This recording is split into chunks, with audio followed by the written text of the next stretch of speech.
Entonces,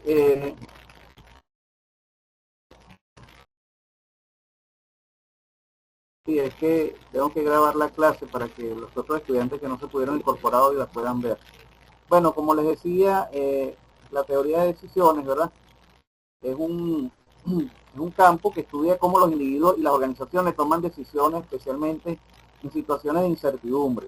O sea, la incertidumbre es algo que siempre vamos a tener presente, no vamos a manejar siempre el 100% de la información, por lo tanto, lógicamente nosotros tenemos que contar con alternativas que nos permitan, de algún modo, vislumbrar cualquier escenario en el que no podamos estar manejando esta información. Entonces, en ese sentido, se basa en la idea de decisiones que se pueden analizar y modelar para entender mejor el proceso detrás de ello. Ahora, existen varios enfoques dentro de lo que es la teoría de decisiones. Tenemos una teoría clásica, ¿verdad?, que es la que asume que los tenedores de decisiones son racionales y buscan maximizar su utilidad. Esta es la, como lo dice el título, es la teoría clásica que se aplica a las empresas porque siempre se está en función de optimizar la utilidad de los procesos. Y hay otras teorías que tienen que ver con la parte de la teoría de juegos, donde aquí se analizan las situaciones en las que las decisiones de un individuo dependen de las decisiones de otro. Es decir, el individuo planifica en función de los resultados obtenidos por otro individuo u otra empresa. ¿Han escuchado hablar de la carrera de bicicleta? De la fórmula para ganar una carrera de bicicleta. No. Oye, Sí, sí, pero no había escuchado de eso. sí, bueno, tú sabes que la carrera de bicicleta están una gran cantidad de ciclistas. Entonces, cuando se aplica aquí la teoría del juego, se dice que no se trata de pasar de primero, ¿no? Y siempre mantener la delantera, sino de seguir al líder, tratar de mantenerse cercano al líder y aprovechar esa corriente de vacío que deja la velocidad del líder para mantenerse pegado a él. Y una vez que esté cerca de la meta, entonces ahí se dice que entra en juego la astucia del competidor y pasa al líder. Esto es un poco, y bueno, de hecho eso físicamente se ha probado, de que es así, ¿no? Pero es para ponerles un ejemplo de lo que es la teoría de juego. También la teoría de juego lo que busca es generar una organización con probabilidades para ver cuál sería el mayor resultado. ¿Okay? Es un poco así como llevándolo al tema del juego Parley. ¿Han jugado Parley? Ah, ese sí. Okay. Bueno, sabes que en Parley lo que se plantea la persona es son posibles escenarios, ¿ok? Pero esos posibles escenarios se establecen en función de la información que se está manejando en base a otros juegos o otros jugadores. Entonces, en función de esto, de esos escenarios, el jugador, en este caso el apostador, espera poder obtener un resultado positivo o negativo, ¿verdad? Que es el caso que pierde. Pero se está manejando, a diferencia de otros juegos donde interviene mucho la parte del azar, aquí se está manejando es la información. Entonces, igualmente en el caso de las empresas, la empresa en la medida que maneje mayor cantidad de información puede, puede seguir, puede seguir una empresa líder o puede arriesgarse a entrar a un mercado donde de repente no ha participado nunca. ¿Okay? Fíjense, en estos días yo veía una entrevista que le hacían a los fundadores de Microsoft y ellos hablaban acerca de los mercados, ¿no? Que se comenzaron a abrir una vez que hubo la explosión de la internet. Y en esa entrevista uno de los fundadores decía que bueno, que ellos no se preocupaban mucho porque ellos lo que hacían era analizar el mercado, ver quién iba en la delantera y detrás de ese era que se iba. Y eso es una estrategia, ¿okay? Donde se aplica precisamente eso, la teoría de juego. Interesante. Ok, entonces, sí, así son las cosas allá, parece mentira, pero así trabajan ellos. Y bueno, si ustedes se ponen a ver, no es extraño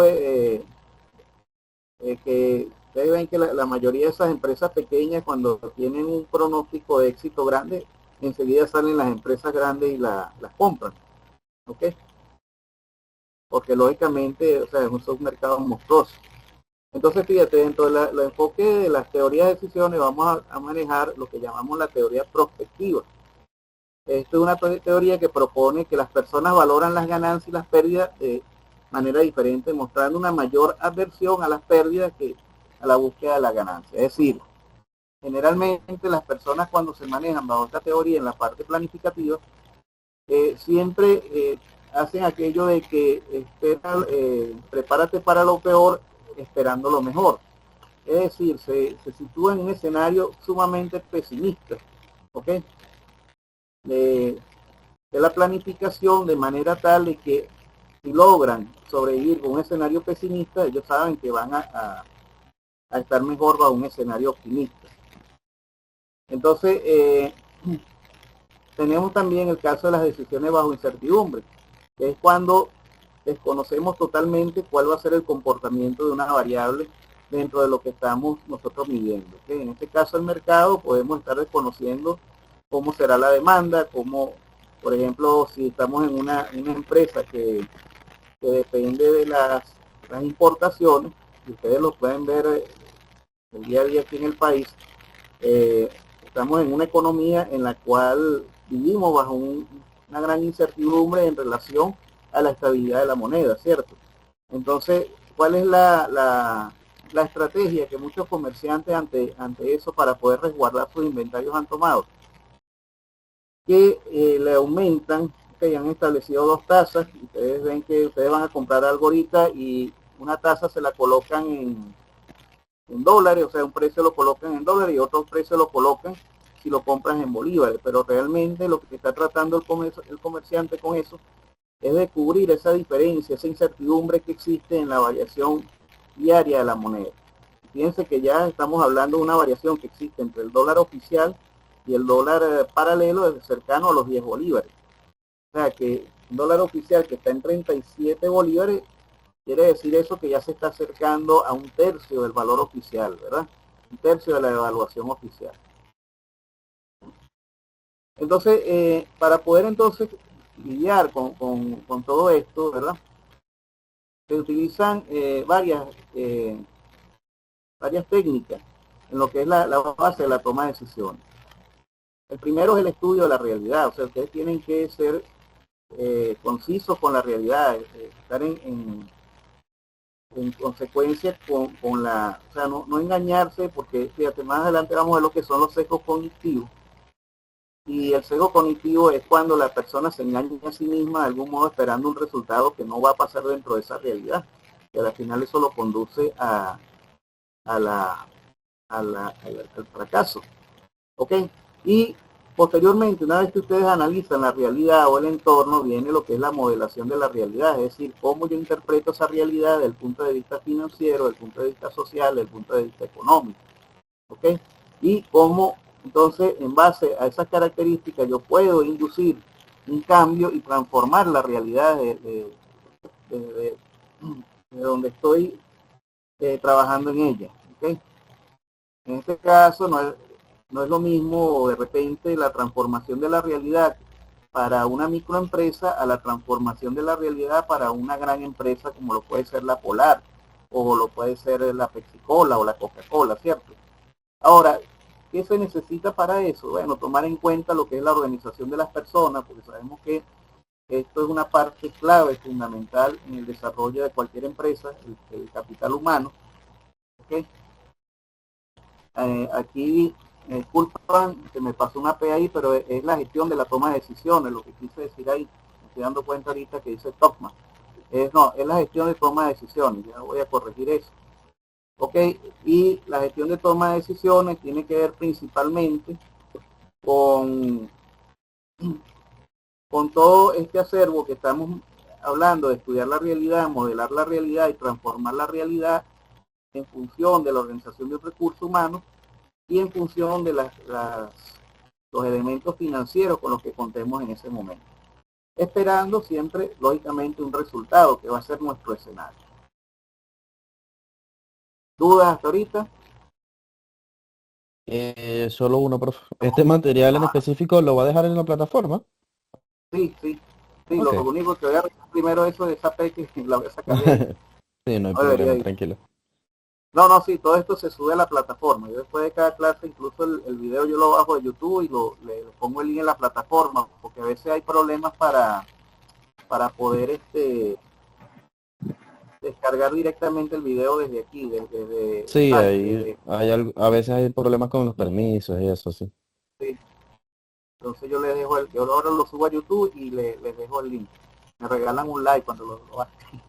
Este, Con gusto. Profe, bueno, fíjense. disculpe, Ah, ¿le dígame. puedo hacer una pregunta? Sí, cómo no. ¿Algún libro que nos recomiende para practicar ejercicios y eso? Sí, mira, al final de la presentación tengo unas bibliografías Ok, que se las voy a recomendar que las lean. Los ejercicios básicamente son ejercicios de la parte de estadística, ok, pero aplicados a casos ok, muy concretos.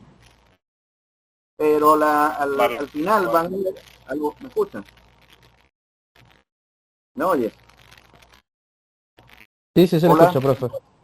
ok, Profe, si se le al escucha. final, al final van a ver las bibliografías que se están dejando allí algunas son norteamericanas, yo las he consultado y me parecen bastante buenas, y otras son de autores latinoamericanos. ¿Okay? Entonces, bueno, fíjense, unas etapas básicas, y esto tiene que ver mucho y les va a servir para lo que va a ser su trabajo de grado, ¿no? Porque se aplica directamente en todo el proceso de trabajo de grado, son estas, el diagnóstico. El diagnóstico es lo principal que ustedes deben hacer al momento de, de evaluar un proceso, ya sea en una empresa pública, privada, pero básicamente que el diagnóstico es observar, okay, analizar y determinar cuáles son las causas de una problemática, de manera de yo poder tratar de establecer mi modelo de solución o mi modelo de gestión en función de atacar la causa y de manera que pueda yo neutralizar la consecuencia de la problemática. Para eso, lo principal es la identificación del problema, es decir, reconocer cuál es el problema, entender el problema, ¿ok? Y como lo dice aquí, segundo paso, investigar la causa de la raíz. En este caso, fíjense, uno aplica es la matriz FODA, que es la fortaleza, oportunidades, debilidades y amenazas, ¿ok?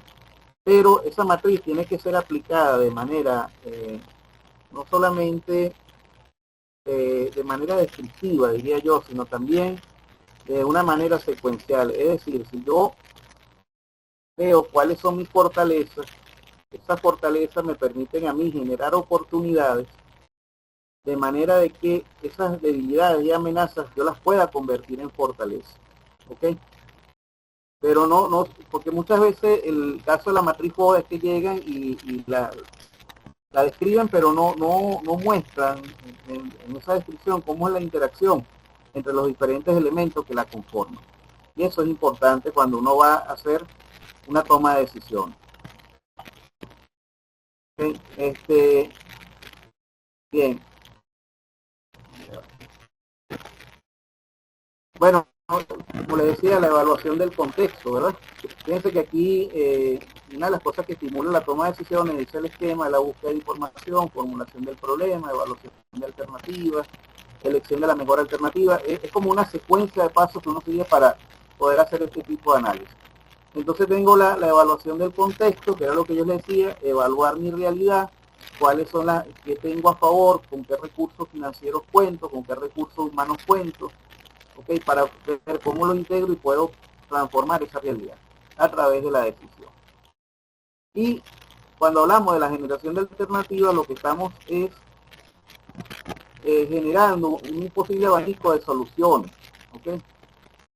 De manera de ir en busca de lo que acabo de decir, de transformar la realidad.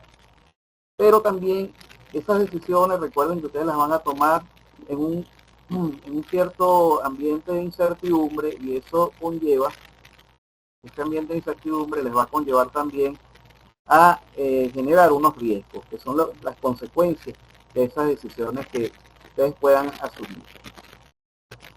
Ok, entonces fíjate, otros elementos clave en cualquier proceso de planificación para la toma de decisiones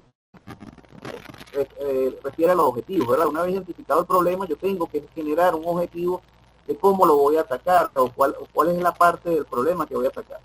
Pero para poder llegar a ese objetivo general, yo debo pasar por unos objetivos específicos que son ya digamos, las acciones más específicas que yo voy a realizar, o la secuencia de acciones para poder alcanzar el objetivo general. Para ello yo tengo que hacer una recolección de información, ¿ok? Tengo que entonces determinar datos que son parte del diagnóstico. Y una vez que hago esta evaluación, entonces yo debo identificar cuáles son mis alternativas, ¿ok? Que es una parte esencial de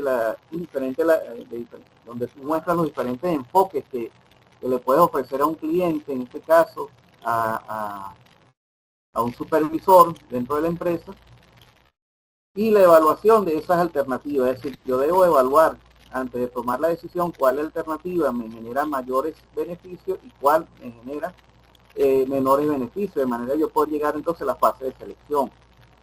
Posteriormente, una vez que yo ya he decidido cuál alternativa voy a utilizar, entonces yo debo hacer la implementación o generar el plan, ¿ok? El plan es simplemente qué voy a hacer, cómo lo voy a hacer, cuándo lo voy a hacer, dónde lo voy a hacer, con qué recursos humanos, materiales y financieros cuento, ¿ok? Y una vez que yo activo eso, yo debo entrar en una fase de evaluación y seguimiento de lo que estoy diciendo, de manera de ver si me estoy desviando de las metas inicialmente propuestas o si estoy dentro de los parámetros que me tracé inicialmente. ¿Ok? Entonces fíjense lo que les comentaba. Entra la fase de planificación. Y es simplemente definir, una vez que yo selecciono las mejores opciones, bueno, ahora cómo lo voy a hacer, qué voy a hacer, o sea, qué opción voy a tomar, cómo lo voy a hacer, cómo lo voy a hacer. Debería ser cuándo. Este que se repitió, tengo que corregirlo también, pero yo debería ser cuándo lo voy a hacer, dónde y de qué recurso dispongo. ¿Ok? Entonces, eso sería la fase de formulación, después viene implementación y finalmente la evaluación. Ahora, este horizonte de decisiones, generalmente dentro de cualquier proceso de planificación, se va a formular en tres periodos. Dependiendo de la magnitud del proyecto, magnitud del plan que yo tenga, entonces yo voy a tener de corto plazo, que son periodos de ejecución menores a un año. Generalmente son programas que uno genera dentro de las empresas. Cuando ya son periodos mayores, estamos hablando de mediano plazo, es decir, de 1 a 3 años. Y el largo plazo, que es un periodo de ejecución mayor a 5 años, que ya es cuando la empresa, se toman decisiones donde se proyecta la empresa ya a futuro. ¿Okay? Ahí podríamos estar hablando de una ampliación empresarial, de una ampliación de la planta física, que son proyectos que no sé, muchas veces la parte de planificación te puede llevar incluso más de un año. Ahora, hay una teoría que llaman la teoría del bombero, ¿verdad? Que es producto de la falta de planificación muchas veces al momento de tomar las decisiones. ¿Qué llaman la teoría del bombero? Cuando no se hace una planificación, ustedes ven a la gente atendiendo las cosas que son importantes y son urgentes, pero es lo que llaman apagar fuego, ¿ok? O sea, se les presenta un problema en un área, entonces van y apagan ese fuego, pero no hay una planificación, una previsualización de las acciones que permita atender esa situación de manera, digamos, prevista, es decir, que ya es un escenario que se haya medido y o se haya contemplado que pueda aparecer y que se tengan allí los mecanismos para poder atender ese escenario. De hecho, cuando se hace la planificación en cascada, no sé si han escuchado hablar de ese método, pero la planificación en cascada es básicamente, una vez que yo analizo las decisiones, una vez que yo analizo los escenarios para tomar una decisión, yo comienzo a hacer una cascada de las consecuencias que pueden generar problemas derivados a la incertidumbre, es decir, problemas derivados de aquellas partes donde yo no manejo información para poder establecer con cierto grado de exactitud cómo actuar. Entonces, en este sentido, planteo un escenario de lo que podría pasar y tengo allí un plan para atender ese tipo de... Y yo sé que ese escenario me va a generar otros escenarios. Es lo que llamamos en estadística el árbol de decisión, ¿lo recuerdan? ¿Ah? El árbol de decisión en estadística. Estadística, No me que acuerdo. era cuando tenías un evento, que ese evento tenía una probabilidad de ocurrir de 80%. Ah, ok, sí, así sí. Claro, claro, ya. ¿Recuerdan? Sí, Entonces, sí, sí. como que, no sé, como que moví algo oxidado por ahí, güey. No, pero es eso, muchachos, ahí donde se aplica eso. Entonces uno lo que hace es ir modelando, ¿ok? Los diferentes escenarios que se les puedan presentar de acuerdo a, a la situación que ustedes están planificando. Por ejemplo, por decir algo, vamos a suponer que construye un edificio y el escenario de que haya un sismo puede ser del 1% con relación a un 99% de que no se produzca el sismo. Pero ese 1% a la vez me va a generar también otros escenarios como lo pueden ser fallas estructurales, problemas con el ornato del edificio, ¿ok? Y cuál sería una medida ante esa incertidumbre de saber si asumo o no asumo el riesgo. La contratación de un seguro, ¿correcto? Es una medida que se toma de manera de poder asumir esa incertidumbre que a la final se traduce en una decisión que está tomando, en este caso, la persona. Y fíjense, entonces, esta matriz básicamente lo que les enseña es cómo, fíjense que cuando algo es importante pero no urgente, es decir, no tenemos que atenderlo de inmediato, la chance de planificarlo, ¿ok?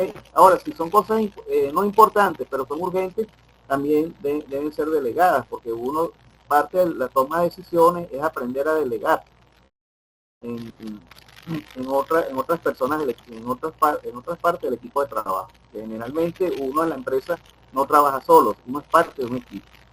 ¿Okay? Y cuando son cosas no importantes y no urgentes, bueno, las podemos eliminar o postergar. ¿Okay?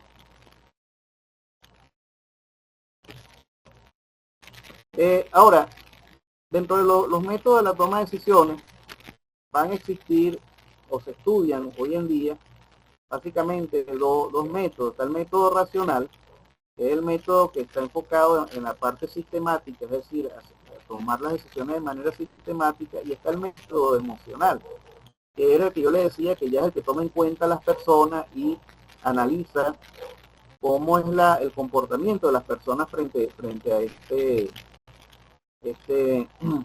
esa toma de decisiones. Pero ahí hay que establecer lo que dice allí, un balance, ¿verdad? Porque a veces lo personal puede mezclarse con lo profesional y no generar el mejor resultado al momento de tomar una decisión. Y esto, bueno, esto se ve mucho en el caso de las empresas donde ustedes ven que comienza a existir una relación entre una pareja, ¿verdad? Pero resulta que generalmente uno de ellos tiene mayor jerarquía dentro de la organización y entonces ustedes comienzan a ver cómo las decisiones no se están tomando de manera muy objetiva, y eso generalmente. Y lo otro es que como seres humanos, o sea, vamos a estar expuestos a diferentes emociones como son la ira, la ansiedad, la depresión, ¿verdad? Que la persona, al no saber controlar esto, va a entrar en lo que llamamos la disonancia cognitiva al momento de tomar decisiones. Por eso es que hay un sabio dicho que dice: no tomes decisiones cuando estés molesto. ¿No han escuchado? Es Mucho. porque no está sí, es porque la persona no está, o sea, no está coordinando correctamente las bases para tomar esa decisión, ¿ok? Se está dejando llevar por emociones, ¿ok? Pues, entonces, fíjate, esto a la final genera En el caso de no saber manejar las emociones, que es lo que va a generar problemas de la realidad que hay que cambiar. O sea, lo más seguro es que la cambies, pero para empeorar las cosas, ¿no? Cuando la persona entra en esto, en lo que es la ira, la ansiedad y la depresión, sufre lo que llamamos un secuestro emocional, es decir, la persona queda secuestrado por su comportamiento o genera un comportamiento producto de estas emociones, y eso lo lleva hacia una vida descontrolada. Al no tener control, lógicamente no va a tener un modo certero de tomar decisiones en relación a la realidad de un problema. Pero también, fíjate, lleva a una disonancia cognitiva. Esa disonancia comienza a generar tropiezos y conflictos. Y fíjate que aquí ya no estamos hablando de problemas. El problema es la realidad que nosotros queremos transformar, cambiar, ¿verdad? Es decir, es el reto. Pero cuando ya se comienzan a presentar obstáculos o conflictos, es decir, disonancias dentro del equipo de trabajo, ya estamos hablando de otra escala de perturbación que no te permite a ti, por lo menos una vez que tomes las decisiones, o tomar la decisión correcta o alcanzar la meta que te estás proponiendo con esa decisión. Entonces, algunas cosas que se estudian hoy en día, algunos conceptos desde el punto de vista de la psicología que se estudian hoy en día para la toma de decisiones, tenemos la inteligencia emocional, ¿okay? Que no es más que la capacidad de reconocer, entender y gestionar nuestras propias emociones. Esto nos lleva a un autoconocimiento emocional, que es la capacidad de identificar y entender también nuestras propias emociones, pero también reconocer, o sea, cuáles son los sentimientos que afectan el pensamiento. Ahí es donde más o menos entra el ejemplo que yo les ponía ahorita. Y posteriormente está lo que es la autogestión, o sea, una vez que uno identifica cuál es cuáles son las emociones propias, que uno debe gestionar, es decir, determinar cuáles son los límites de esas emociones y cómo ellas pueden cooperar con la toma de decisiones al objetivo que yo lo estoy orientando. Pero también hay otras cosas otros elementos que tienen que ver en la toma de decisiones, que es la empatía, es decir, la identificación con las necesidades de otros, ¿okay? Porque recuerden que cuando nosotros formamos un equipo de trabajo, tomamos la decisión para generar un cambio, somos parte de ese equipo, pero ese equipo también debemos convencerlo, o sea, nosotros tenemos que ser empáticos con las necesidades también de ese equipo, ¿okay? Siempre y cuando estas estén orientadas al logro de la meta. ¿Okay? Y para eso se requieren cierto nivel de habilidades sociales, en los cuales entra como principal factor el tema de la comunicación. ¿Okay? De hecho, ustedes van a ver, yo la daba el semestre pasado, pero este semestre la va a dar otro profesor, pero ustedes están ahorita en que no, en noveno, están cursando el noveno. Yo en lo personal estoy en el séptimo, te voy adelantando materia. Ah, ok. Bueno, cuando lleguen al noveno van a ver ustedes son bueno, sí, son de industrial, ¿cierto? Yo creo que son No, los dos yo de sistema. de sistema. Bueno, creo que sistema la ve también, pero van a ver una materia que se llama gestión de proyectos. Que ahí van a tocar muy en detalle los temas que estamos aquí tratando en la parte de lo que refiere a la parte de la toma de decisiones. Y bueno, fíjense, lo otro es la motivación, muchachos. Hay que motivar al equipo de trabajo, ¿verdad? Y parte de eso es, o sea, que uno debe ir aprendiendo en parte de los errores, ¿no? Pero esos errores deben ser medidos, calculados, bajo riesgo, porque uno puede aprender de un error, pero si el error sale muy caro, o sea, es difícil a veces que te perdonen ahí en la empresa. Entonces dicen, fallar es parte del proceso de aprendizaje, el secreto está en saber corregir los errores. Yo siempre en esto pongo el ejemplo de la NASA, ¿no? El hombre llega a la luna en el Apolo 11, ¿fue que llegó? Creo que fue el Apolo 11. Bueno, antes del Apolo 11, 7 cohetes se le cayeron. ¿Okay? Y ahí estaban funcionando los mejores ingenieros, las mejores mentes a nivel de tecnología para la época estaban en la NASA y sin embargo que salieron raspados con el tema de la tecnología. Pero fueron aprendiendo de esos errores hasta que llegó un momento que lograron afinar todo el aparataje y lograron la meta.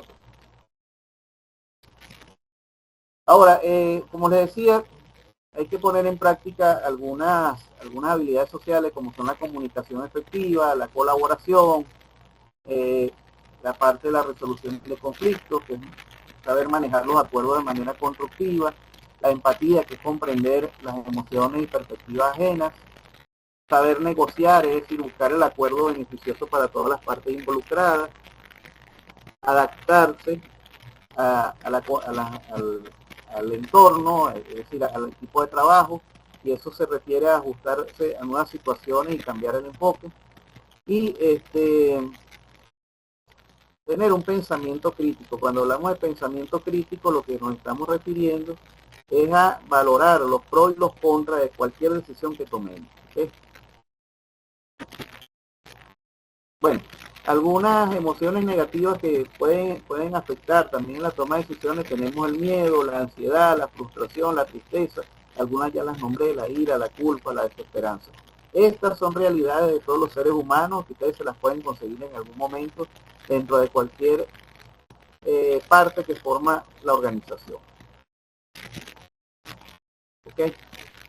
Entonces, eso nos lleva a la definición de que van a haber unos modelos para la toma de decisiones que son el modelo racional, ¿okay? Como lo dijimos ahora, es un modelo lógico, enfocado en un análisis lógico, pero también están los modelos intuitivos y los modelos debido a la satisfacción. ¿Okay? El modelo intuitivo es el que está basado en experiencia y en el instinto. Y el modelo de la satisfacción es el que busca soluciones satisfactorias en lugar de óptimas. Aquí, y esto es la realidad también que se consigue en el modo de actuar de muchas personas. Hay personas que, o sea, lo que llaman el conformista, ¿no? O sea, no, bueno, estoy conforme, pero no es lo óptimo. ¿Ok? Y hay otros que son más arriesgados y toman una decisión, invierten miles de dólares de manera intuitiva. No, porque yo creo. No, o sea, debe llegarse un equilibrio en medio de esas tres. O sea, si yo cuento con la información, como dicen, la información es poder. ¿Ok? Yo debo utilizar la información para ver si eso corrobora lo que mi instinto me está diciendo. Y una vez que yo tengo esa información, yo debo explorar hasta dónde yo puedo optimizar con esa información que cuento el proceso en el que estoy decidiendo. Bueno, también están los modelos incrementales, que realizan pequeños ajustes en lugar de cambios radicales, ¿ok? Estos son un poco más quirúrgicos. Los modelos políticos, porque reconocen la influencia e interés en las negociaciones de las partes interesadas. Esto, bueno, no creo que no tengo que explicarlo mucho porque todos lo vivimos el día a día, lo que es un modelo político. Y están los modelos de ciclo de decisión. Fíjense, identificación, búsqueda de información, evaluación, decisión y revisión. Este es el que yo les digo que es como el más centrado y el más equilibrado de todos esos modelos. ¿Okay? Entonces, bueno, fíjate, también, ¿qué va a incluir en la toma de decisiones? Si la decisión es individual o es grupal. ¿Okay? Esto tiene que ver porque si una decisión es de tipo individual, el proceso, o sea, en cuanto al proceso, tiende a ser más directo. Siempre, sin embargo, como resultado vamos a obtener que nada más se van a reflejar la perspectiva de un individuo y lógicamente la responsabilidad va a recaer sobre una sola persona. Mientras que cuando las decisiones son grupales, los procesos tienden a ser más complejos porque hay un proceso de deliberación y la generación de conflicto. Cuando hablo de conflicto no estoy hablando de conflicto en el mal sentido, sino ya muchachos, permitan un momentico, es que tenía una clase programada a las 9. Ya, déjenme cambiar la clase. Ya. Sí, ya van a ser las 9. Entonces tenemos el proceso complejo de decisión de liberación, ¿verdad? Y aquí las decisiones tienden a recaer sobre un grupo, ¿okay? Pero le da más robustez a lo que requiere a la toma de decisiones finales. Ok, entonces fíjense, tenemos las características del modelo normativo, como lo dije antes, un modelo racional, porque está basado en normas, y es el modelo que utilizan mucho en la toma de decisiones desde el punto de vista legal. ¿Okay? Recuerden que cuando se toma una decisión legal, se toma una decisión analizando de la Constitución hasta los reglamentos. Es lo que llamamos la pirámide de Kessler. La identificación del objetivo, que se centra en definir claramente el objetivo, y la generación de alternativas. Ok. Tenemos, como ya lo dije antes, igualmente en estos modelos tenemos la evaluación de los objetivos y el idealismo. Esto lo voy a pasar un poco rápido porque básicamente es un resumen.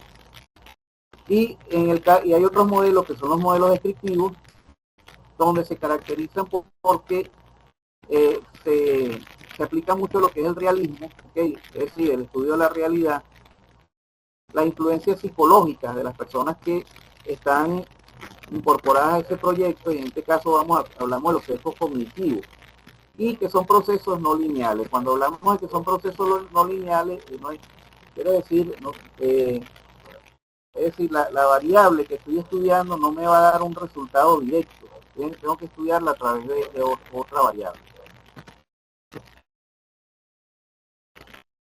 Ok, otras características del modelo descriptivo es la satisfacción sobre la optimización.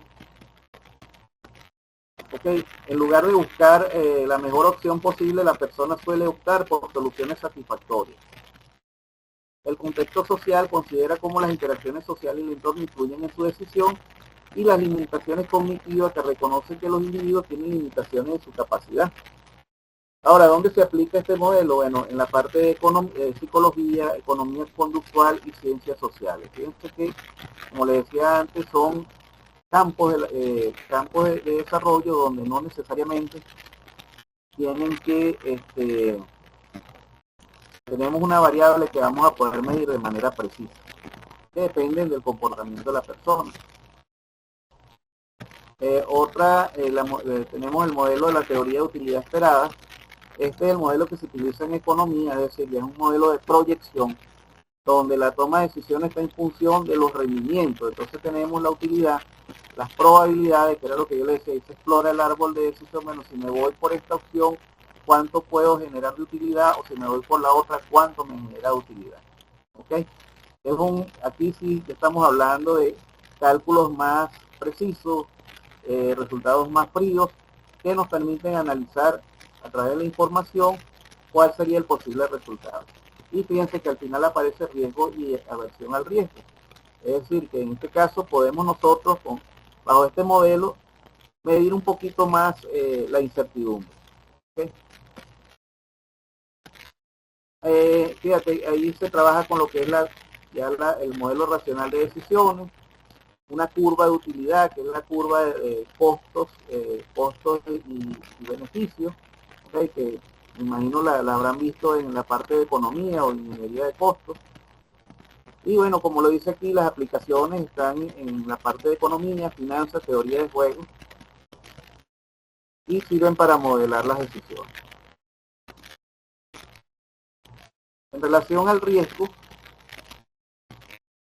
como concepto general, podemos decir que es una situación donde los resultados posibles son conocidos y se pueden medir las probabilidades de cada uno de ellos. Entonces, fíjense, las características del riesgo, bueno, está en función de la probabilidad conocida. ¿Okay? Esto generalmente se basa en datos históricos o en elementos modelados de manera estadística. Ahí es donde entra lo que es la medición y la gestión. Cuando hablamos de medición es precisar el nivel de riesgo que vamos a tener, y la gestión es cómo yo voy entonces a organizar ese nivel de riesgo.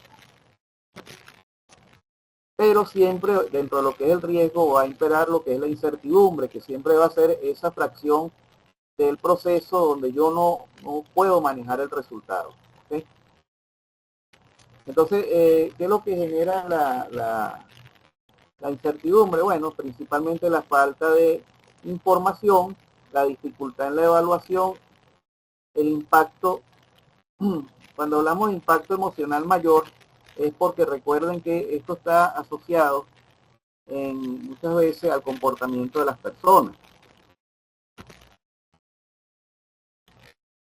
Ahora, algunos elementos que se pueden utilizar para contrarrestar los efectos de la incertidumbre, tenemos el análisis de sensibilidad, que es un procedimiento en el cual nosotros lo que buscamos es un procedimiento en el cual nosotros lo que buscamos es disminuir esos niveles de incertidumbre, ¿ok? Y también a través de esa modelación establecer cómo la variación en el valor de una variable, mejor dicho, cómo al variar ese valor se alteran los resultados expuestos por otras variables. Y eso me lleva a mí a establecer escenarios alternativos. Entonces yo ahí donde establezco lo que llamamos el escenario pesimista, el escenario neutro y el escenario optimista. Y siempre, generalmente, uno planifica en función de los resultados de un escenario pesimista. Ahora, si se da el escenario optimista, mejor aún. Pero ya yo, bajo un escenario, digamos, con las mínimas condiciones, ya yo sé que yo estoy obteniendo un resultado que me permite a mí sobrevivir como empresa. ¿Okay? En este caso, ustedes han calculado en algún momento los puntos de equilibrio de un proceso, desde el punto de vista de los costos. Quizás sí lo llegamos a hacer, porque ya no me acuerdo, profe. Es correcto. Bueno, el punto de equilibrio básicamente es, muchachos, cuando uno tiene una empresa, es la cantidad mínima de productos que yo tengo que vender para garantizar, aun cuando no tenga ganancias, para garantizar las cantidades que me van a permitir mantener la empresa abierta. Es decir, donde los costos de producción se igualan a las cantidades de venta. ¿Okay? Ese es el punto de equilibrio. Y eso para mí, a veces, dentro de lo que es la parte de planificación, se considera un escenario de riesgo, un escenario pesimista. Ahora, si tú pasas ese punto de equilibrio dentro de la ejecución de tu empresa, bueno, calidad, vas a ganar mucho más, pero generalmente uno siempre considera eso. Y tenemos, eso me va a llevar entonces a mejorar lo que es la toma de decisiones, porque me permite visualizar, como lo dice aquí. ¿Okay? Me permite visualizar los posibles, y eso lógicamente está aunado a la parte financiera, cómo yo distribuyo las finanzas durante el año, cómo le hago seguimiento al proyecto, y eso va a ser parte de una estrategia empresarial. ¿Okay? Aquí hay un ejemplo práctico, pero esto se lo voy a dejar para la lectura, ¿sí? Porque tengo que continuar, ya vamos a...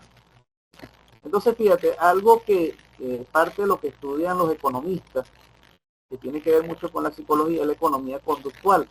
Es decir, cómo la conducta incide en el comportamiento de las personas. ¿Okay?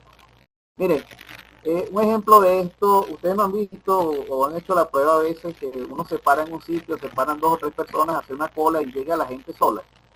¿Ah? Sí, sí, ¿No les ha pasado eso? Y no, lo primero que le preguntan es, ¿qué están vendiendo ahí? Sobre todo cuando se acuerdan cuando había escasez de productos, que la gente hacía las colas. efectivamente. ¿Es por qué? Porque el ser humano responde a un comportamiento gregario, ¿verdad? Y eso es parte de lo que estudia esta rama de la economía, la parte conductual.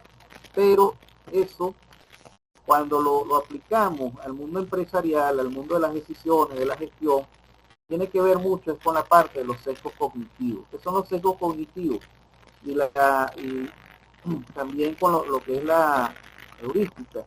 Es decir, los atajos psicológicos que se toman a veces para tomar decisiones y que muchas veces no están soportados sobre una base lógica. ¿Okay? Entonces, fíjate, como lo dice aquí, el sesgo cognitivo estudia los factores como el sesgo de confirmación, el efecto ancla y el exceso de confianza afectan nuestras decisiones. ¿Ok? Entonces, fíjate, como lo dice aquí, eso está basado en la heurística, y la heurística no es más que la capacidad que tiene el ser humano a veces para tomar datos, datos históricos que guarda en su memoria, y en función de esto a veces toma atajos para la selección de una decisión. Pero eso también está ligado a lo que son las emociones y motivaciones y a la interacción social que tiene ese ser humano. Entonces fíjense que no es tan simple, ¿verdad? Tomar una decisión a veces, ¿cierto? O sea, eso es como cuando uno decide si se va a casar o no con una persona, ¿cierto? O sea, lo digo por experiencia propia y, bueno, espero que mi esposa no esté por ahí. No, ella me está escuchando y me está poniendo mala cara, pero no estoy diciendo nada mal. No, es algo trascendental, ¿no? Cuando una persona se va a casar, entonces, oye, esa persona, una parte o la otra, comienza a valorar, oye, mira, desde el punto de vista emocional, desde el punto de vista financiero, y comienza a hacer todo un análisis y a la final se fundamenta y dice, sí, me caso. Y así como hay otros que dicen, no, mejor no, vamos a dar la vaina hasta ahí. Pero es eso, pues que la persona está, así como hay otros que se conocen hoy, mañana toman la decisión emocional y se casaron al siguiente día, locuras como esa, pero es parte de lo que estamos estudiando. Pero también es parte de lo que ustedes se pueden conseguir en una empresa al momento de ver a alguien tomando una decisión que recuerden que cuando hablábamos, eso que siempre estudiamos en la matemática, una variable está en función de la otra. Recuerden que cuando nosotros tenemos cargos de dirección o cargos de responsabilidad, todas esas personas que trabajan para nosotros estamos en función del trabajo de ellos, ¿okay? Y en función de las decisiones que a veces ellos tomen, cómo las manejen, nosotros vamos a ser evaluados. Ahora, ¿dónde aplica esto los riesgos cognitivos? Bueno, tenemos las políticas públicas o la economía conductual, algunos campos donde se utiliza en el diseño de políticas públicas, porque fíjense que parte de lo que estudia la ciencia política es o analizan las necesidades sociales de las poblaciones, y en función de eso se toman decisiones tratando de que éstas favorezcan la mejor medida. Pero también son aplicadas en lo que es marketing y negocio, ¿ok? Porque se analizan las tendencias, los gustos, las preferencias de las personas. Y en cuanto a las finanzas personales, bueno, es en la parte principalmente de organización también, pero eso tiene que ver mucho con la parte de marketing y negocio, porque a veces esto responde, el caso de las finanzas personales, a veces la decisión se toma más por un elemento emocional que por un elemento desde el punto de vista de cálculo. Es decir, a veces una persona, por ejemplo, le puede gustar una prenda de vestir, que es un producto, y la persona lo compra, así pero ¿por qué? Porque lo siente como una satisfacción personal, ¿ok? Así como otros sí toman la decisión y dicen, no, esto no me conviene ahorita, yo mejor no lo tomo. Muchachos, denme un minutico que tengo que avisarle a los muchachos de análisis, que ya me voy a conectar con ellos, ¿sí? Para mandarles un WhatsApp. No, ok. Está como lento, ya para decirle que me den unos 10 minutitos me conecto con él. Digo, ellos estaban programados para las 9 y Este ve. análisis.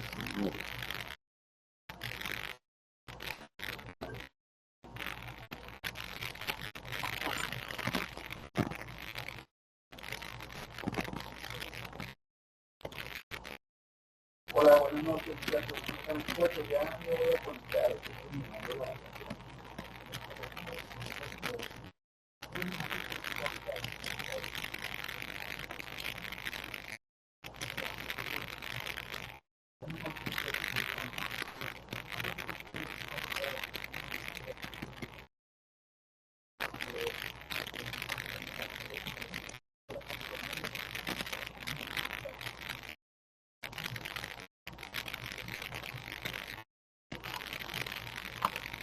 Ok, ya regresé. Entonces, bueno, como les decía, está la parte de finanzas personales, marketing. Y bueno, fíjense, hay diferentes tipos de heurística, ¿no? Como lo que les decía, Y esto no es más que el atajo mental que a veces toma la persona al momento de tomar decisiones. Tenemos la heurística de disponibilidad, ¿okay? Que básicamente juzga un evento basándose en ejemplos que vienen a la mente fácilmente, ¿sí?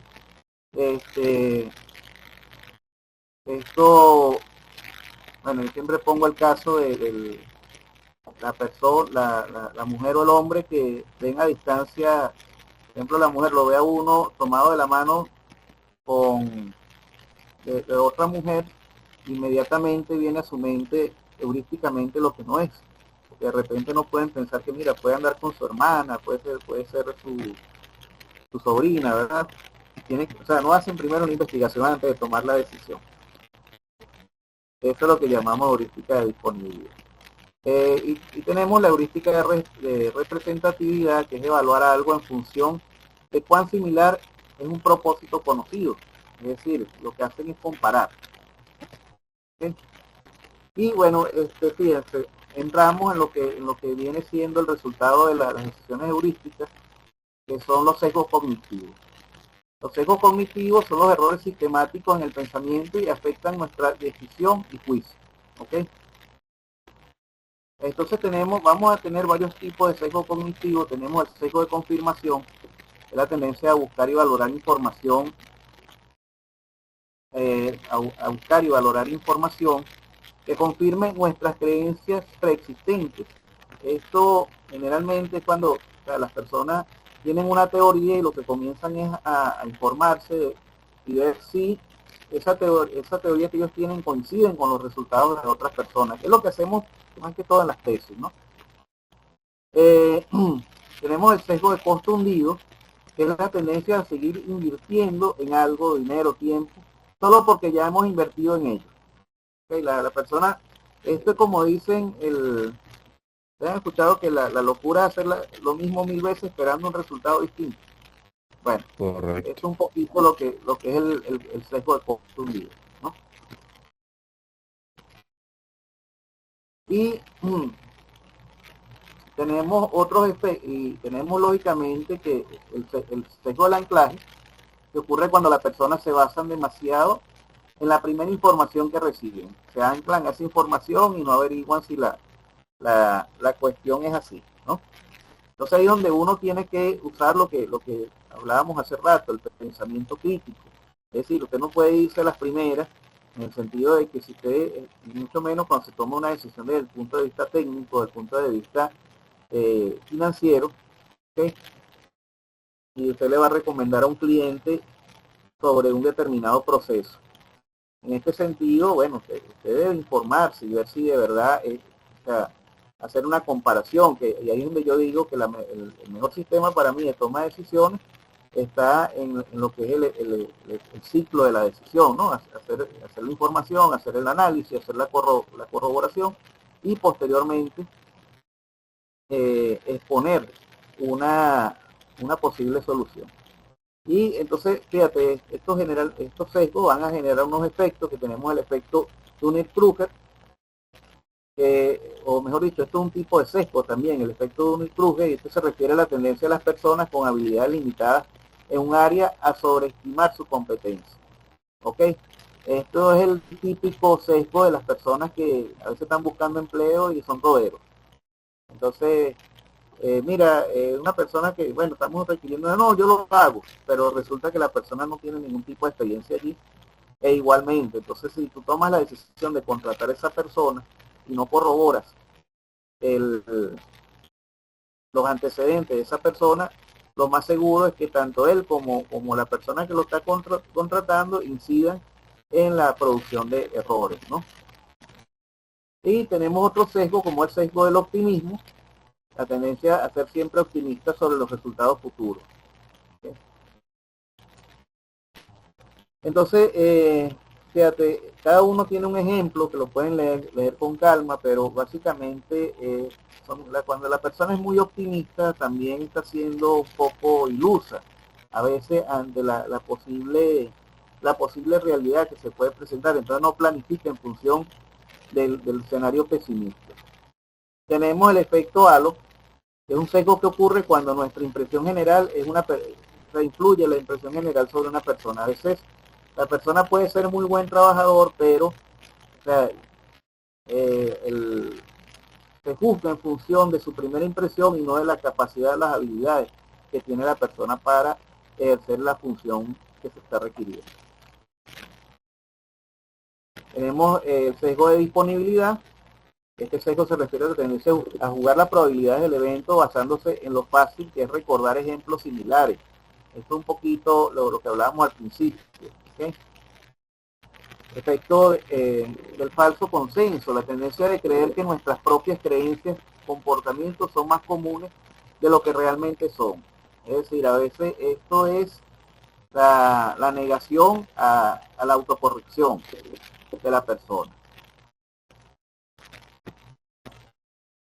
Y bueno, finalmente tenemos el sesgo retrospectivo, también llamado fixing style, que es la tendencia a ver eventos pasados como predecibles después de que han ocurrido. ¿Okay? Esto es un poquito lo del tema de los falsos profetas. O sea, ya pasaron, entonces ellos decían que ya algo se los había anunciado. Pero no es más que eso, es un análisis retrospectivo. Entonces, ahora, algunas estrategias que pueden ser aplicadas para disminuir el sesgo cognitivo. Bueno, conciencia y educación, es decir, la formación de las personas, el pensamiento crítico, es decir, evaluar los pros y los contras de tienen un proceso, buscar diversidad de opiniones, eso es parte de la evaluación, reunir información variada, es decir, de diferentes fuentes, y tomar decisiones basadas en datos. Establecer un proceso estructurado, es decir, estructurar la información, ver qué información es prioritaria, cuál información es dependiente, o si la fuente es confiable, y reflexionar un poco sobre las decisiones pasadas, porque si hacemos todo esto y seguimos tomando una decisión en función de un error pasado, no estamos haciendo nada, es sencillo. Y lógicamente practicar la empatía, porque volvemos al tema de que no trabajamos solos, siempre trabajamos como parte de un equipo, tenemos que ser empáticos con ese equipo, ganarnos su simpatía, ¿verdad?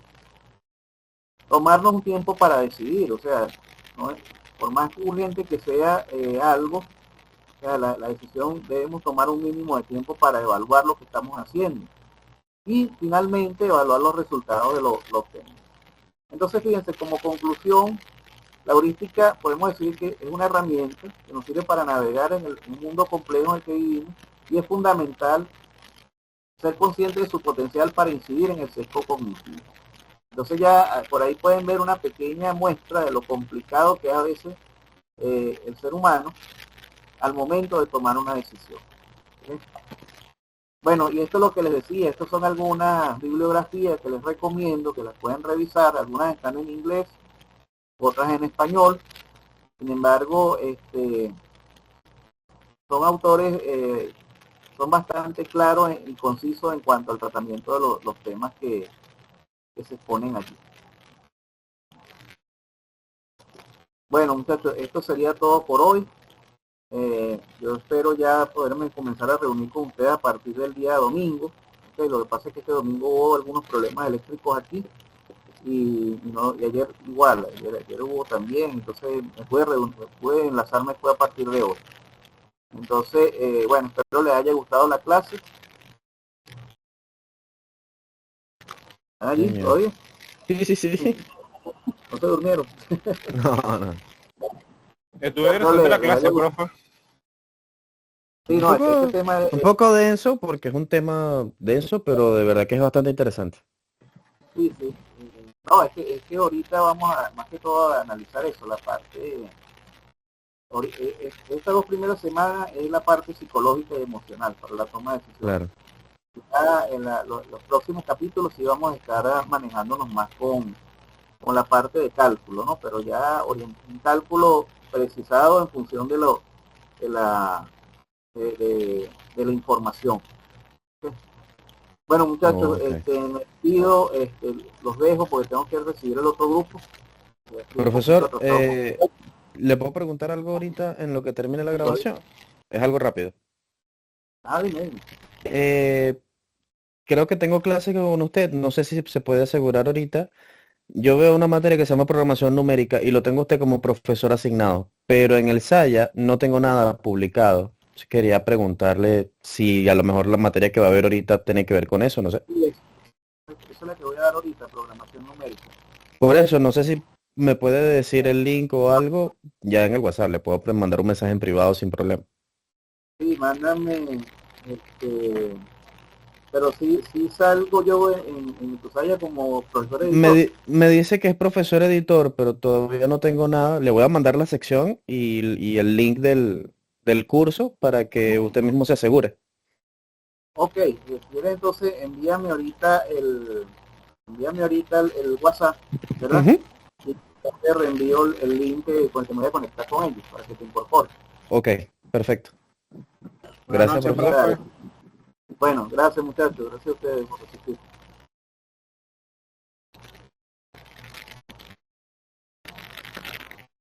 Configuración de audio.